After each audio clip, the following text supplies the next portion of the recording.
तो आज हम बात करेंगे मेथड्स ऑफ टीचिंग, यानी कि जो तरीके टीचर अपनाता है बच्चों को पढ़ाने के लिए, उनके ऊपर हम बात करेंगे। जो मेनली मेथड्स ऑफ टीचिंग होते हैं वो होते हैं मेनली 2 टाइप्स के। एक होता है आपका टीचर सेंटर मेथड, दूसरा होता है लर्नर सेंटर मेथड। पुराने टाइम में टीचर सेंटर मेथड का यूज़ किया जाता था, अभी के टाइम में किया जाता है आपका learner centre method. Teacher centre method में क्या होता था कि जो टीचर है वो सेंटर में रहता था, यानी कि जो स्टूडेंट्स हैं वो पैसिवली टीचर को सुनते थे।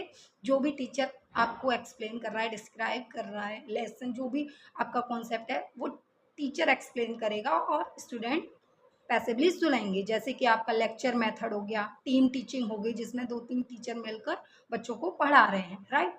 नेक्स्ट है आपका लर्नर सेंटर मेथड, जिसमें क्या होता है कि लर्नर्स यानी कि स्टूडेंट्स को सेंटर में रखा जाता है और teacher as a facilitator work करता है।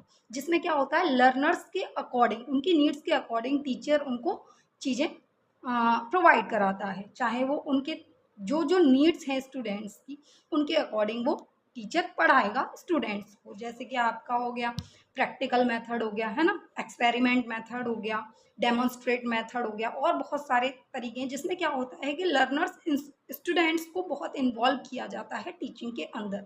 तो जो बेस्ट बताया जाता है वो बताया जाता है लर्नर सेंटर मेथड, है ना। टीचिंग सेंटर मेथड को ट्रेडिशनल टीचिंग मेथड भी कहा जाता है। तो मैं समझती हूँ ये कॉन्सेप्ट आपका बहुत अच्छे से क्लियर हो गया होगा। फिर भी अगर कोई डाउट रह जाता है तो प्लीज़ कमेंट में कमेंट करके बताएं। And thanks for watching.